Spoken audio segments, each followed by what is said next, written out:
Yeah, it's Okay, so welcome back to China Catch Wrestling channel. Today we're doing about a series of upper body over-under techniques, and they're all mashed together really well. So we're just gonna go through all of them as we practice this week, starting from like the most easier ones to do against a non-wrestler towards like building up towards the guy who's always defending against your first, second, and third attack, so you get it on fourth, fifth, and sixth. Right? So what's the position we're talking about? We're talking about this position where he has an underhook, I have his bicep, I have an underhook, and he has my bicep. So over-under, this is called. Right? Now, from here, we learned a bunch of techniques. I'll just explain one by one. Let's say first that his underhook is very lazy. Yeah, he's not a wrestler, he doesn't have a good underhook, so he's very lazy. It's easy for me to do this. Right? I get a C-clamp, and let's push it a little bit down. If I can do that, it's easy for me to just drag the arm to the side, step, and then turn my hip. Right? So I can do like this. And then once my hip is here, it's what? Turn your hip, drag it down. Now, personally, I don't really prefer that method. Personally, I would drag him down directly. So once I get that hand around here, you see his wrist is touching my belly, I can already step aside and pull him down. Because he has to put his hand on the ground, otherwise he'll smash his face. So I'll get his back and I'll take the takedown at the same time. So I don't have to worry about it. That's my preference. So now he understands that every time his hands are lazy, it's very easy for me to arm drag him or just, drag him down like boom, drag him down to the ground. So he's gonna keep that underhook tight. And this is like now we're gonna go to wrestling. So this underhook's tight. Now he's not coming off anymore. He's not letting me. So now we start doing our techniques. The first technique, if his body is upright, like right now, you can always clamp your wrist. So whenever his butt is back, you can't lock your hand easily. But if his body is forward, you can lock your hand. So when you can lock your hand, you can always play the knee tap with your foot. Boom, take down. And direct to the mount. Again, his body straight. I'll go for my takedown. He takes that leg back, take the leg back. Don't let me. Boom, I go to the other side. And then again, same thing, the mount. Right? So this is because his butt is too close to me. He fixed his hands, but his butt, his hand is tight, but his butt is too close to me. So 1, takedown. 2, takedown. 3, takedown. Now, he's gonna adjust by putting his butt really far away. Whenever both his legs are back, I'll go for a headlock. So, step to the side, push his head down.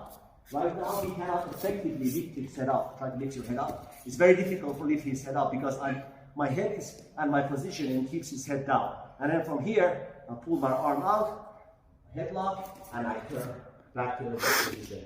I'll pull down, and then take the back.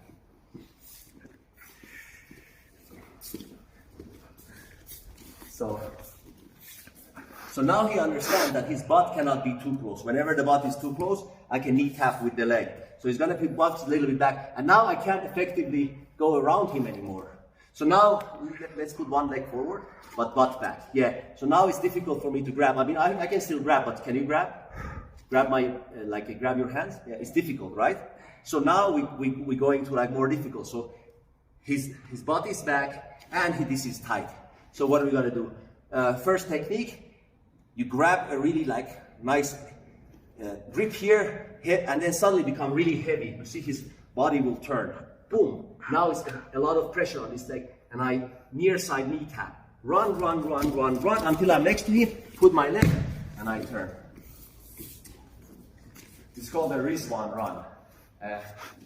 So here, I suddenly become really heavy on this side, and I put hand here, and I start run all at the same time. It's like this. Why I'm running, I'm just basically trying to reach his leg. Once my leg reaches leg, I can put my leg behind, and then I start turning. And I end up here. Control the arm so he cannot spin through, so that we can get him. If you don't control, he's gonna spin through, and now we end up in a front headlock situation. But if you control, you'll end up directly to the side control. So that's the near side knee tap. Boom, here. But it really works because I'm heavy. Bruce stays like this, you'll see what happens to his body. His body turns, not like his body turns, right? His body, that's what I want. I don't want him to lean in that way. If he leans that way, and I do, it doesn't work. So he's gonna just take my back. Boom. So I need to get him leaning. That's the near side knee tap. We can also do a far side knee tap. So with this arm. So I'm gonna go this arm, reaching for the sky this way, as deep as possible. By stepping here, it goes as deep as possible. So step to the side, get that deep, and then run. So I'm using not this hand, I'm using the far side hand, so the one overhook hand. So here, step, run, run, run. I'm running in a half moon circle, like half moon this way. So I'm using this arm. Now, sometimes he pulls this arm, left leg back, and he goes with the other leg, like this way. If that happens, I can always like just step and grab, or step and body lock, and then same thing, takedown. Another one is come leg back, please. So another one is I'll fake the leg, he steps back, and then I step in, and still block, and then I drop him down here. It's like a drop arm throw, but I personally don't like the drop arm throw, because if he puts his opposite leg in, even if I take him down, he's gonna drag me and take my back. So I personally don't like that as much. I like to control the arm and then do a half flip. So here I feint, he goes, and I just drop, and then go to the side. And I end up in a side control. Now, sometimes I move to the position, I lift, I start running, but he pulls that leg back like this. It's difficult for me to pull it. So what I'm gonna do, as soon as I feel that energy, go back. As soon as I feel this energy moving, boom, I'm just gonna change my hip and go to the other side, right? So we went for a far side knee tap, and then we switch it to the lat pull. So far side knee tap, lat pull. And of course the same thing works the other way around. So I go far side knee tap, he defends, I go lat pull, he comes back, and I just go back to my knee tap. Right? So 1, 2, 3, that works. Now, at this point, if Bruce, he knows that if this leg is forward, I'm gonna attack him different ways. I can also attack like this. If I attack this leg and he moves back, I can always step to this side or this side and take him that direction. So what he's gonna do, he's gonna put his both legs, I feint, and he moves his both legs back. Again, when he moves his both legs back, I want my neck to be touching his neck, so that once I move my position, he can't lift his neck anymore. Right? I don't want him to lift his neck anymore. And now, pull your arm out, get that, move back, and now ready. And now I want to drag him down, and then look where his balance is. So if you turn around, I want to drag heavy on him first. Now if his legs are really back, it's very easy for me to pull him this direction. If his legs come forward, just legs come forward. Don't push me, just legs come forward. Yeah, it's very easy for me to be heavy and push you that direction. Or I can also grab those legs. Come back. I can also just grab here. So see, I change my arm, grab, and then just drop. Now keep heavy on your partner when you're doing this, so that you can take the back properly, right? And then from here, you're gonna go for a catch wrestling neck lock. You don't want to do this and then his head pop out, and then he's playing a seated guard. No, just stay on the ground, and he's playing a seated guard. Sit like seated guard. There you go. That is that. Now, again, we are in another solution. So keep the heavy, take the back. Now, he understands that shit. If my hip is forward, I'm gonna get doomed. If my hip is back, but my leg is forward, leg forward, I'm gonna get doomed. If I move that leg back, no, the other leg forward, I'm gonna get doomed from here, right? From here. So, if both legs are back, I'm gonna get headlocked. So what he's gonna do, he's gonna, oh, okay, everything starts with this underhook, or my underhook. The deeper my underhook, the more power I have. So what he's gonna do, he's gonna move towards his underhook, makes my underhook very, very shallow.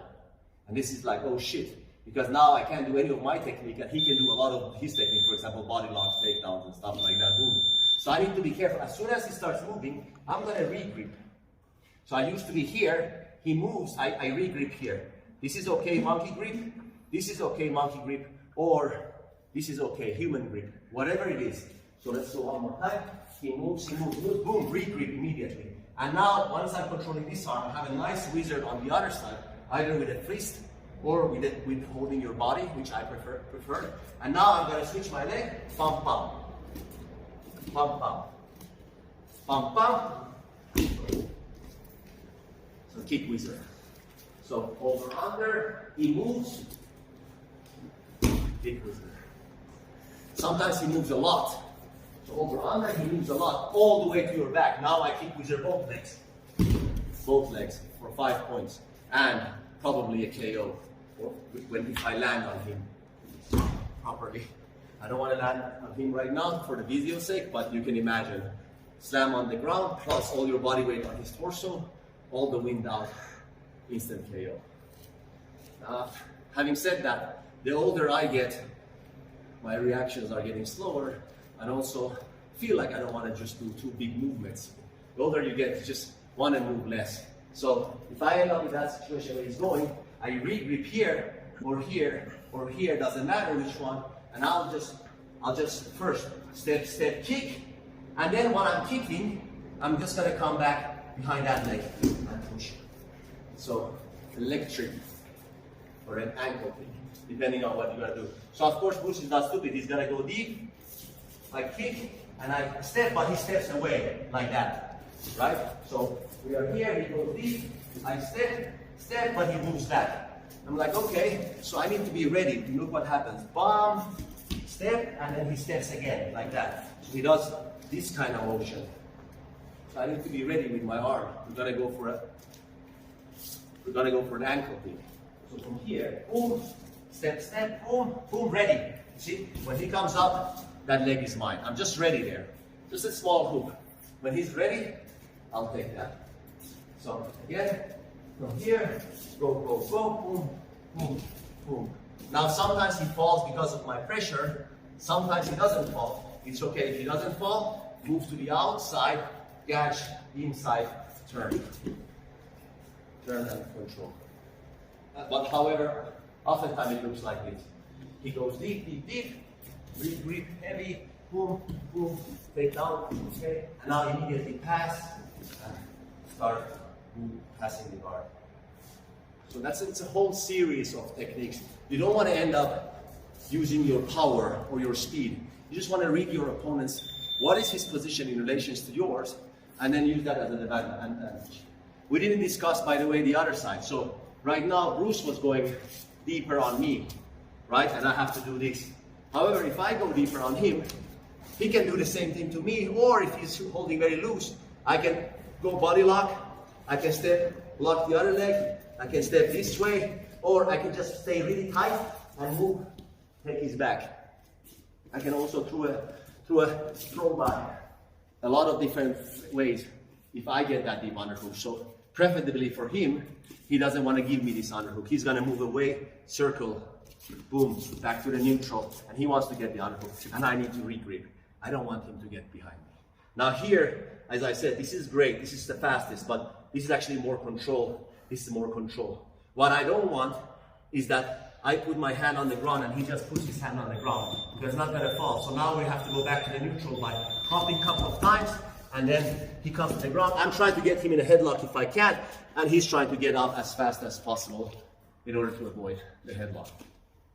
So we're playing that cat and mouse game. So in order to avoid all that, get that re-grip outside, inside, or wrist. It's all good. And now you don't have a hand to put on the ground when you kick with the ring. Right. I'm guessing I probably forgot some of the moves in the series, but it's okay. That's a lot already. If you practice all of them really well, you can be as loose as you want, saving a lot of energy and letting your opponent always react to your technique and consume his energy. If he's always reacting, he's using speed. And if he's always tense because he's afraid of your movement, he's using power. And power and speed use a lot of energy. Now I'm just going from one technique to another, to another, to another, to another, to another. And I'll keep switching so many times that by the 4th, 5th, 6th, I'm gonna get him, no matter how tense, how fast it is, how strong he is. Okay.